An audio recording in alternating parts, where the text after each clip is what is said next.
சமுதாயத்தில் காணப்படுகிற இந்த பிரச்சனைகள் தீர ஒரே ஒரு வழி, மனிதனுடைய இருதயம் மாற வேண்டும். ஏனென்றால் பிரச்சனைக்கு பிறப்பிடமே மனிதனுடைய இருதயம்தான்.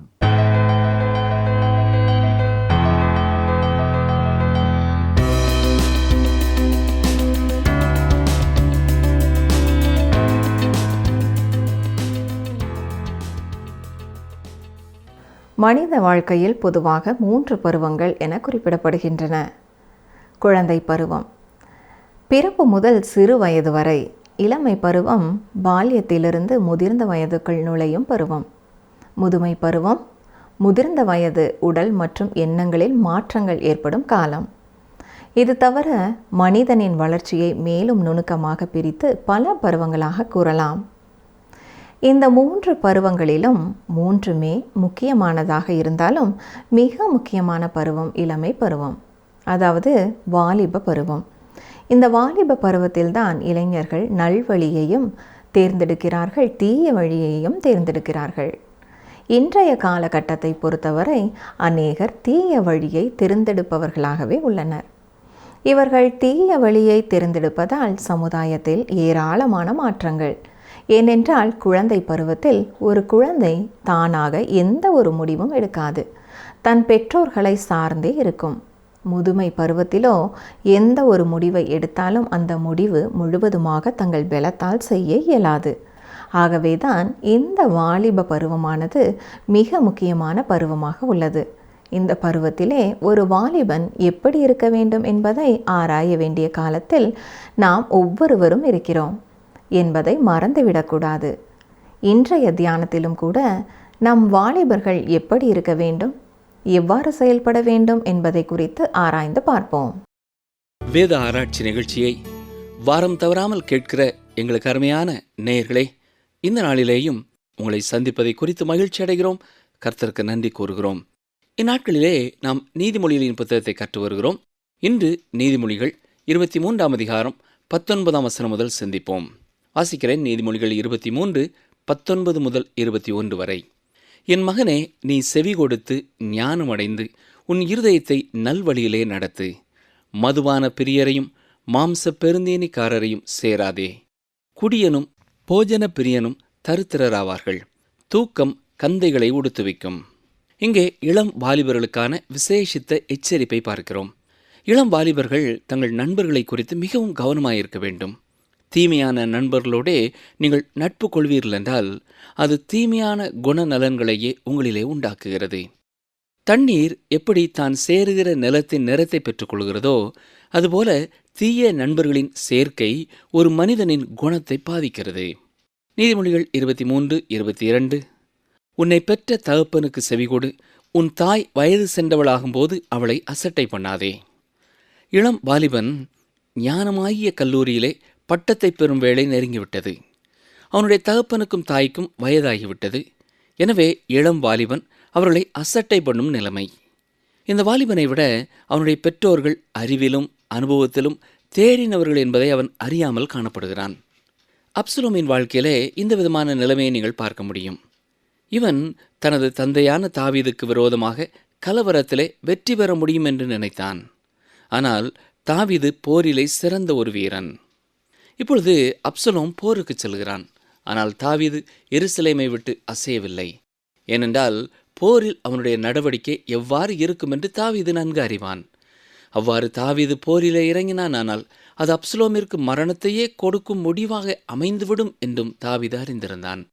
ஏனென்றால் பெற்றோர்கள் பிள்ளைகளை விட தேர்ந்தவர்கள். இதை சாலமோன் அன்றே உணர்ந்திருக்க வேண்டும். எனவேதான் பெற்றோர்களை அசட்டை பண்ணாதே என்று கூறியிருக்கிறார். நீதிமொழிகள் 23ஆம் அதிகாரம் 23ஆம் வசனம். சத்தியத்தை வாங்கு, அதை விற்காதே. அப்படியே ஞானத்தையும் உபதேசத்தையும் புத்தியையும் வாங்கு. சத்தியத்தை விலை கொடுத்து வாங்குவதையோ விற்பதையோ குறித்து இங்கே சொல்லப்படவில்லை. நாம் வேதத்தை, சத்தியத்தை பெறுவதற்கு எதை இழந்தாலும், நேரம், பணம் போன்றவற்றை செலவு செய்தாயிலும் சத்தியத்தை அடைய முயற்சிக்க வேண்டும். அதேபோல உலக சிற்றின்பத்திற்காக, பணத்திற்காக சத்தியத்தை விட்டுவிடாதே என்கிறார். இந்த சத்தியம் நமக்கு பணமின்றி இலவசமாக கிடைப்பது என்பது மிகுந்த ஆச்சரியமான ஒரு காரியம். ஏசாயா 55:1 ஓ தாகமாயிருக்கிறவர்களே, நீங்கள் எல்லாரும் தண்ணீர்கள் அண்டைக்கு வாருங்கள். பணமில்லாதவர்களே, நீங்கள் வந்து வாங்கி சாப்பிடுங்கள். நீங்கள் வந்து பணமுமின்றி விலையுமின்றி திராட்சரசமும் பாலும் கொள்ளுங்கள் என்று வாசிக்கிறோம். இயேசு கிறிஸ்துவே தன் பிள்ளைகளுக்கு எல்லாவற்றிற்கும் எல்லாமாய் இருக்கிறார். அவரே சத்தியமாகவும் ஞானமாகவும் புத்தியுமாகவும் இருக்கிறார். பவுலாக மாறிய புத்திசாலியான பரிசேயனான சவுல் என்ன கூறுகிறார் பாருங்கள். 1 கொரிந்தியர் 1:31 அவரே தேவனால் நமக்கு ஞானமும் நீதியும் பரிசுத்தமும் மீட்புமானார் என்கிறார். அவரை நாம் பெற்றுக்கொண்டாலே போதும், எல்லாவற்றையும் பெற்றுக்கொள்ளுவோம். நீதிமொழிகள் 23:26 என் மகனே, உன் இருதயத்தை எனக்குத்தா, உன் கண்கள் என் வழிகளை நோக்குவதாக. இங்கே அவர் ஒரு ரட்சிக்கப்படாத மனுஷனுடைய அழுக்கான பாவம் நிறைந்த இருதயத்தை கேட்கவில்லை. மகனாக மாறிய புதிய மனம் திரும்பிய மனிதனின் இருதயத்தை தனக்கு தரும்படி கேட்கிறார். தேவன் மனம் திரும்பிய மனிதனுக்கு புதிய கீழ்ப்படிதலான இருதயத்தை கொடுக்கிறார். அவன் அவ்வாறு புது பிறப்பு அடைந்திருப்பதால் புதிய சுபாவத்தை உடையவனாயிருப்பான். அப்படிப்பட்ட தன் மகனை பார்த்து தேவன் என்ன சொல்கிறார்? நீ என்னிடத்திலே வரவேண்டும் என்று நான் விரும்புகிறேன், உன்னை எனக்கு தர வேண்டும் என்றும் நான் வாஞ்சிக்கிறேன்.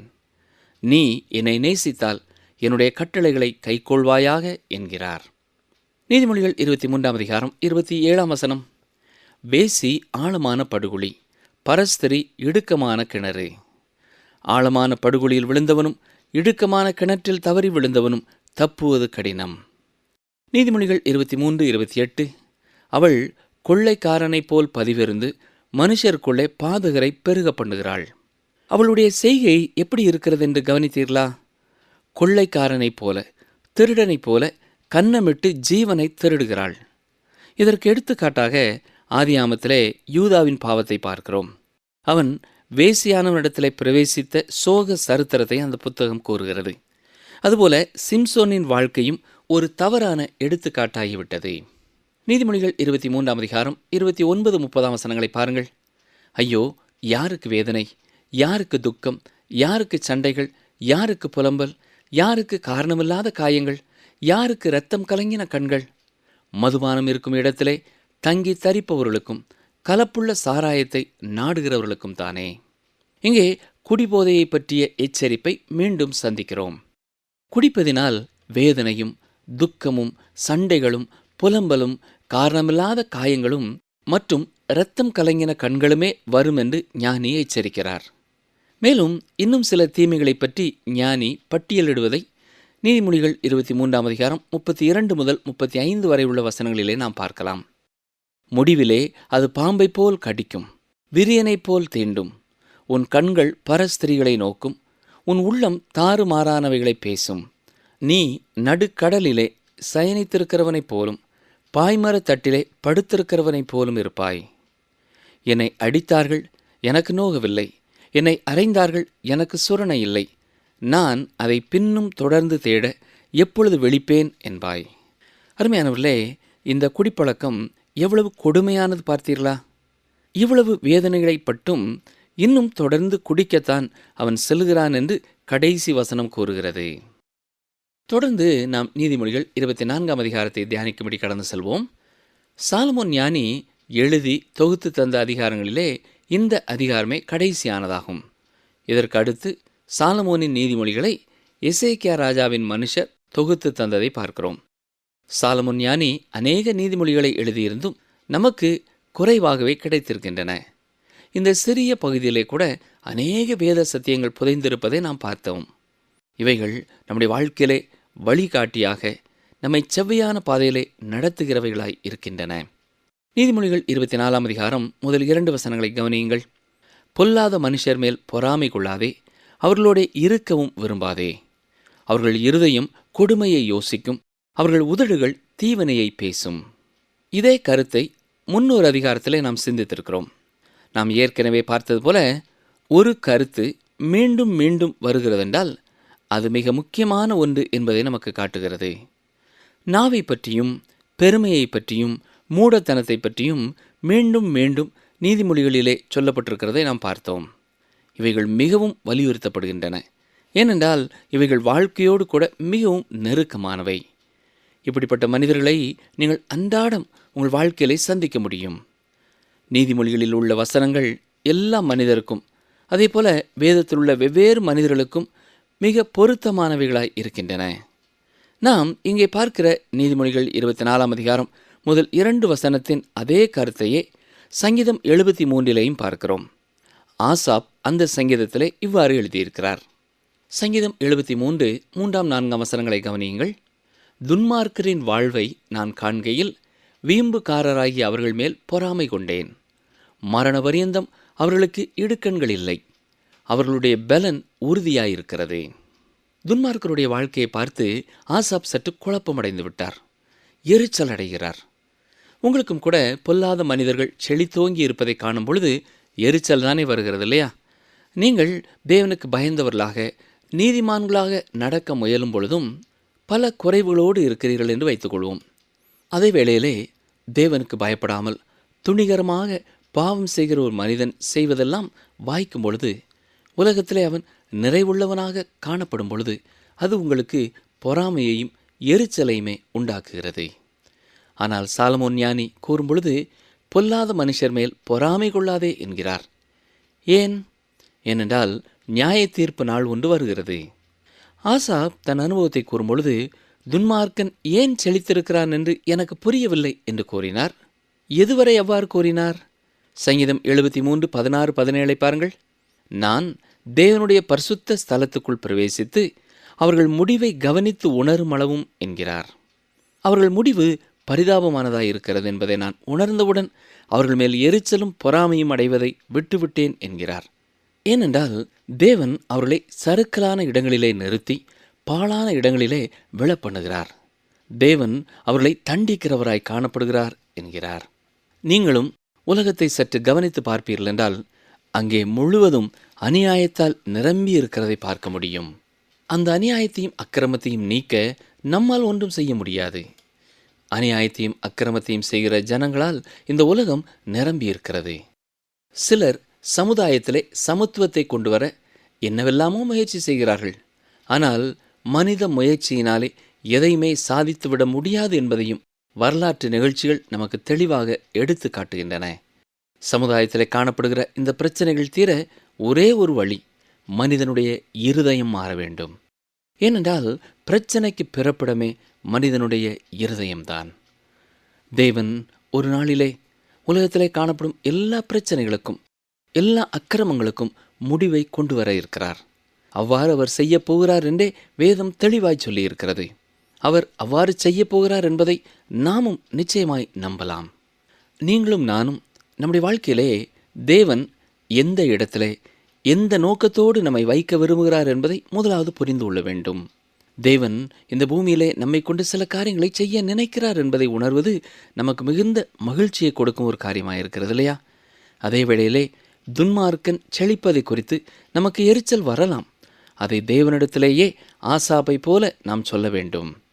தேவன் இந்த காரியங்கள் எல்லாவற்றையும் பொறுப்படுத்திக் கொண்டு செயல்படுவார் என்று விசுவாசித்து அவரிலே இளைப்பாற கற்றுக்கொள்ள வேண்டும். துன்மார்க்கர் செழித்தோங்கி பின்னர் அவர்கள் வாழ்வு எவ்வாறு முடிவுற்றது என்று வேதத்திலிருந்து நீங்கள் அநேக எடுத்துக்காட்டுகளை பார்க்கலாம். ஆதியாமத்திலே காயினின் வாழ்க்கையை பாருங்கள். அதே போல லோத்துவின் வாழ்க்கையை கவனியுங்கள். அவன் தேவனுக்கு உகந்த வாழ்க்கையை நடத்தியவன் தான். இவன் சோதோமை தெரிந்தெடுத்து அங்கே செழிப்புற்றான். ஆனால் நாள் ஒன்று வந்தது, அவன் விரும்பினாலும் சோதோமுக்கு செல்ல இயலாமல் போய்விட்டது. சோதோம் தேவனால் அழிக்கப்பட்டது. துன்மார்க்கமான செழிப்புற்ற மக்களால் நிரம்பிய அந்த பட்டணம் அழிவை கண்டது. சங்கீதம் 37 38 வசனங்களை வாசிக்கிறேன். நீ உத்தமனை நோக்கி செம்மையானவனை பார்த்திரு, அந்த மனுஷனுடைய முடிவு சமாதானம். அக்கிரமக்காரர் ஏகமாய் அழிக்கப்படுவார்கள், அறுப்புண்டு போவதே துன்மார்க்கரின் முடிவு. ஆகவே பிரியமானவர்களே, பொல்லாதவர்கள் சிறிது காலம் செழித்திருந்தாலும் அவர்கள் மேல் தேவனுடைய கோபாக்கினை எவ்வாறு வந்தது என்பதை நாம் வேதத்திலே பார்க்கலாம். துன்மார்க்கரின் முடிவு முற்றிலும் அழிவு என்றே இங்கே வசனம் கூறுகிறது. எனவே பொல்லாத மனுஷர் மேல் பொறாமை கொள்ளாதே என்று ஞானி கூறுகிறார். நீதிமொழிகள் 24 அதிகாரம் 3-4 வசனங்கள். வீடு ஞானத்தினாலே கட்டப்பட்டு விவேகத்தினாலே நிலைநிறுத்தப்படும். அறிவினாலே அறைகளில் அருமையும் இனிமையுமான சகலவித பொருட்களும் நிறைந்திருக்கும். ஒரு வீடு இனிமையான அழகுடையதாய் இருக்க வேண்டுமானால் அதில் அருமையும் இனிமையுமான சகலவித நாற்காலி, மேஜை, தரை விரிப்புகள், சுவர்களிலே படங்கள் போன்றவற்றோடு காணப்பட வேண்டும். அப்பொழுதுதான் அது அழகான வீடாகும். அதே போல ஞானமாகிய வீட்டை பாருங்கள். நாம் ஞானமும் அறிவும் உடைய வீட்டை, ஆவிக்குரிய வீட்டை பூமியிலே கட்ட அழைக்கப்பட்டிருக்கிறோம். நாம் நம்முடைய இருதயத்தையும் சிந்தையையும் ஒரு வீட்டை அலங்கரிக்கும் அலங்கார பொருட்களைப் போல வேத வசனத்தினாலும் இரட்சிப்பின் அலங்காரத்தினாலும் ஆவிக்குரிய கனிகள், வரங்கள் போன்றவற்றாலும் அலங்கரிக்க வேண்டும். அப்பொழுதுதான் நம்முடைய ஆவிக்குரிய வீடு இனிமையான அழகோடு காணப்பட முடியும். பவுல் தீமோத்தேயுவுக்கு எழுதும் பொழுது 2 தீமோத்தேயு 2 அதிகாரம் 15 வசனத்திலே இவ்வாறு குறிப்பிட்டிருக்கிறார். நீ வெட்கப்படாத ஊழியக்காரனாயும் சத்திய வசனத்தை நிதானமாய் பகுத்து போதிக்கிறவனாயும் உன்னை தேவனுக்கு முன்பாக உத்தமனாக நிறுத்தும்படி ஜாக்கிரதையாயிரு. ஆம், நாம் ஒரு அழகான ஆவிக்குரிய வீட்டை கட்ட பிரயாசப்பட வேண்டும். ஒரு சாதாரண வீட்டிலே திருப்தி கொள்ளக்கூடாது. எனவே நம்முடைய இருதயத்தை அப்போஸ்தலனாகிய பவுல் இங்கே கூறியது போல சத்திய வசனத்தை கொண்டு நிரப்ப வேண்டும். நாம் மலைவாழ் ஜனங்களின் வீட்டை பார்ப்போம் என்றால் அங்கே அது சாதாரணமான சிறிய குடிசையாய் காணப்படுகிறது.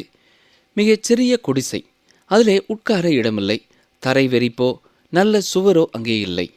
பாதுகாப்பற்ற வீடாயிருக்கிறது. ஆனால் தேவனுக்குள் வந்த அவர்களுடைய ஆவிக்குரிய வீடோ மிகவும் அலங்கரிக்கப்பட்ட வீடாய் காணப்படுகிறது. அதே வேளையிலே கிறிஸ்தவர்கள் என்று சொல்லுகிற சிலருடைய வீட்டிற்கு சென்றால் அது மிகவும் அலங்கரிக்கப்பட்டு தேவையான எல்லா அலங்கார பொருட்களும் உடையதாயிருக்கிறது. ஆனால் அவர்களுடைய ஆவிக்குரிய வீட்டை பார்த்தாலோ அங்கே வெறுமை, ஒன்றுமில்லாத ஒரு நிலைமை. வேத வசனத்தின் வாழ்க்கையோ இரட்சிப்பின் அலங்காரமோ அங்கே இல்லை. இப்படி இருக்கலாகாது பிரியமானவர்களே. ஆவிக்குரிய வீடானது சகலவித அருமையான வேத வசனத்தினாலும் தேவ கிருபையினாலும் நிரம்பியதாய் இருக்க வேண்டும். இது தானாகவே நடைபெற்று விடுகிற ஒரு காரியம் அல்ல. நாமே ஆவிக்குரிய வீட்டை கட்ட வேண்டும். தினமும் அதிகாலையிலே வேத வசனங்களை வாசித்து அதை தியானித்து ஜெபித்து தேவனுடைய சத்தத்தை கேட்டு நடந்து வரும் பொழுது ஆவிக்குரிய மாளிகை கட்டப்படுகிறது. நீதிமொழிகள் 24 அதிகாரம் 5-6 வசனங்கள். ஞானமுள்ளவன் பலமுள்ளவன், அறிவுள்ளவன் தன் வல்லமையை அதிகரிக்க பண்ணுகிறான். நல் யோசனை செய்து யுத்தம் பண்ணு, ஆலோசனைக்காரர் அநேகரால் ஜெயம் கிடைக்கும். ஆலோசனைக்காரரின் ஆலோசனையை கேட்டு நடப்பது நமக்கு ஜெயம் தரும் காரியமாய் இருக்கிறது. இன்று ஆலோசனையை பெறுவதற்கு அநேக ஆலோசனை மையங்கள், ஆலோசகர்கள் இருக்கிறார்கள். மட்டுமல்ல, இவை எல்லாவற்றிற்கும் மேலாக வேத புத்தகம் இருக்கிறது.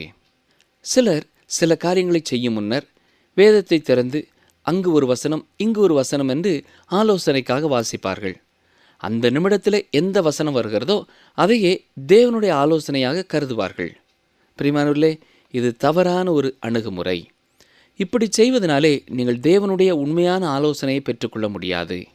வேதத்தை முறையாக நீங்கள் வாசித்து தியானித்து வரும்பொழுது அன்றென்று உங்களுக்கு தேவையான ஆலோசனையை கர்த்தர் அன்றென்று நீங்கள் வாசிக்கும் வசனங்கள் மூலமாய் உங்களுக்கு கொடுக்கிறார். வேதம் முழுவதையும் முறையாக நாம் வாசித்து கற்று ஆவிக்குரிய அர்த்தத்தை அறிந்து வைத்து ஜெபத்தோடு கூட கர்த்தாவை சொல்லும் உம்முடைய ஆலோசனைக்கு காத்திருக்கிறேன் என்று நீங்கள் ஒப்பு கொடுக்கும் பொழுது தேவன் உங்கள் உள்ளான மனதிலே தெளிவாக பேசுவார். உங்களால் அதை உணர்ந்து கொள்ள முடியும்.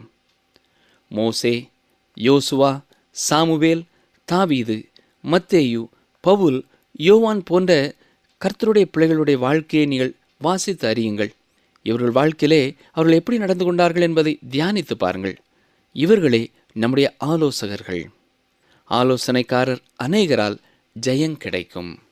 நீதிமொழிகள் 24 அதிகாரம் 10 வசனம். ஆபத்து காலத்தில் நீ சோர்ந்து போவாயானால் உன் பலன் குறுகினது. தேவன் ஆபத்து காலம் அல்லது பரீட்சை நேரம் என்ற ஒன்றை நமக்காக வைத்திருக்கிறார். நாம் பரீட்சையில் நின்று நம்முடைய விசுவாச பலத்தால் வெற்றி பெற்று காட்ட வேண்டும். இதன் மூலமாக தேவன் நம்முடைய ஆவிக்குரிய காரியங்களிலே வளர்ச்சியை உருவாக்குகிறார். ஆவிக்குரிய வாழ்க்கையிலே நாம் வளர்வதற்கு இதுவே வழி. பரீட்சை நேரங்களிலே நம்முடைய விசுவாசத்தின் பலனை நாம் பயன்படுத்தும் பொழுது நம்முடைய சோதனைகளிலே நாம் வெற்றி பெறுகிறோம். ஒருவேளை நீங்கள் சில சோதனை வேளைகளிலே சோர்ந்து போயிருக்கலாம். இந்த நாட்களிலேயும் என்னுடைய வாழ்க்கையிலே ஏன் இப்படி நடைபெற்றது, ஏன் என்னுடைய வாழ்க்கையிலே இது நடந்தது என்ற கேள்விக்குறியோடு நீங்கள் சோர்ந்து போயிருக்கிறீர்களா? வேதத்திலே சில பக்தர்களின் வாழ்க்கையை நீங்கள் வாசித்து பார்க்கும் பொழுதும் அவர்களும் சோர்ந்து போயிருக்கத்தான் செய்தார்கள். எலியாவை பாருங்கள். அவன் கர்மேல் பர்வதத்திலே மிக தைரியமாக நின்று கர்த்தரே தெய்வம் என்று நிரூபித்தவர்தான். ஆனால் ஏசபேல் அவரை கொல்ல நினைக்கும் பொழுது எலியா பெயர்சபா வரை ஓடி போனார். 1 ராஜாக்கள் 19ஆம் அதிகாரம் 4ஆம் வசனத்திலே நாம் வாசிக்கிறது போல, அவன் வனாந்தரத்தில் ஒரு நாள் பிரயாணம் போய் ஒரு சூரை செடியின் கீழ் உட்கார்ந்து தான் சாக வேண்டும் என்று கோரி, போதும் கர்த்தாவே, என் ஆத்துமாவை எடுத்துக்கொள்ளும், நான் என் பிதாக்களை பார்க்கிலும் நல்லவன் அல்ல என்கிறார். அதே போல தாவீதும் சவுல் ராஜாவால் துரத்தப்பட்ட பொழுது வனாந்தரத்திலே ஒரு நிமிடம் கூட சமாதானமாய் இருந்திருக்க மாட்டார் என்று சொல்லலாம். மலைகளிலே கௌதாரியை வேட்டையாடுகிறது போல தான் வேட்டையாடப்படுவதாக அவர் எண்ண வேண்டிய ஒரு நிலைமையிலே இருந்தார். சவுல் தன்னை ஒரு நாள் பிடித்து கொன்று விடுவான் என்று கூட அவிசுவாசத்தினாலே பயப்பட்ட நேரம் உண்டு.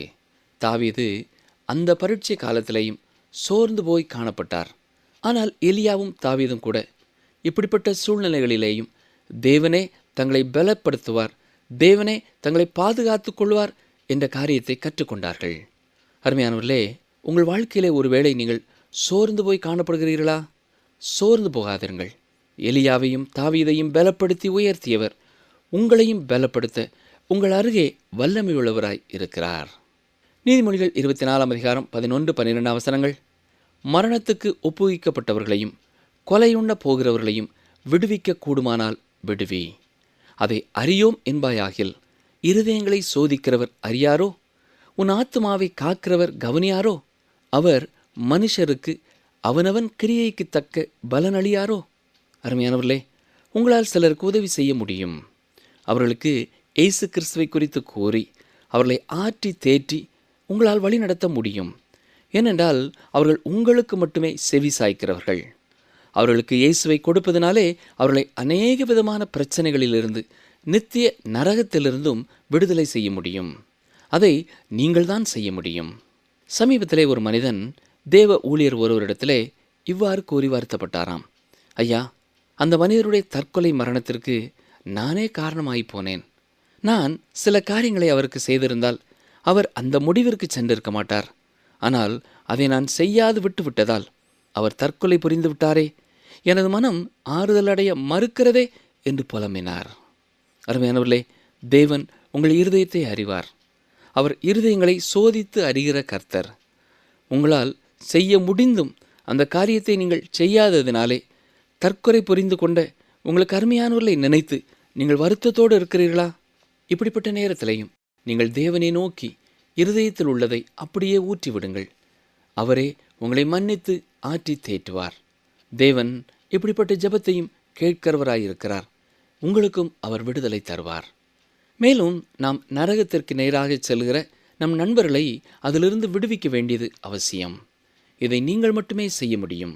ஏனென்றால் அவர்கள் உங்கள் நண்பர்கள். அவர்களோடு பழகுகிற நீங்கள் உங்களால் செய்ய முடிந்த இந்த காரியத்தை செய்யாவிட்டால் பின்னான நாட்களிலே வருத்தப்பட வேண்டியதாகும். நீதிமொழிகள் 24ஆம் அதிகாரம் 16ஆம் வசனம். நீதிமான் 7 தரம் விழுந்தாலும் திரும்பவும் எழுந்திருப்பான், துன்மார்க்கரோ தீங்கிலே இடருண்டு கிடப்பார்கள். நீதிமான் 7 தரம் விழுந்தாலும் திரும்பவும் எழுந்திருப்பான் என்று சொல்லப்படுவதனாலே 7 என்கிற எண் எப்பொழுதும் முழுமையை குறிக்கிறதா இருக்கிறது. அதாவது மனிதன் விழுகிறவனாகவே இருப்பான். ஆனால் நீதிமானோ விழுந்த நிலைமையிலிருந்து எழுந்திருப்பான். இப்படிப்பட்ட மனிதனை வேதத்திலிருந்து உங்களால் காட்ட முடியுமா? ஒரு உதாரணம், சீமோன் பேதுரு. அடுத்ததாக, துன்மார்க்கரோ தீங்கிலே இடருண்டு கிடப்பார்கள் என்ற வசனத்திற்கு யூதாஸ் காரியத்தை நாம் எடுத்துக்காட்டாக நினைக்கலாம். இருவருமே இயேசுவின் சீடர்கள்தான். பேதுரு அடிக்கடி விழுகிறவராய் காணப்பட்டார். தண்ணீரிலே நடக்க முயற்சி செய்து கொண்டிருந்த பொழுது தடுமாறி விழுந்தார். சரீர பிரகாரமாகவும் விசுவாச வாழ்க்கையிலையும் அவர் விழுந்தார். அவர் முதலிலே தண்ணீரிலே நடக்கத்தான் செய்தார். இயேசுவை மட்டும் பார்த்து கொண்டிருந்த பொழுது அவர் கீழே விழவில்லை. எப்பொழுது இயேசுவின் மீதுள்ள கண்ணை எடுத்து காற்றின் மேலும் அலையின் மேலும் கண்ணை பதித்தாரோ அப்பொழுது மூழ்க ஆரம்பித்தார்.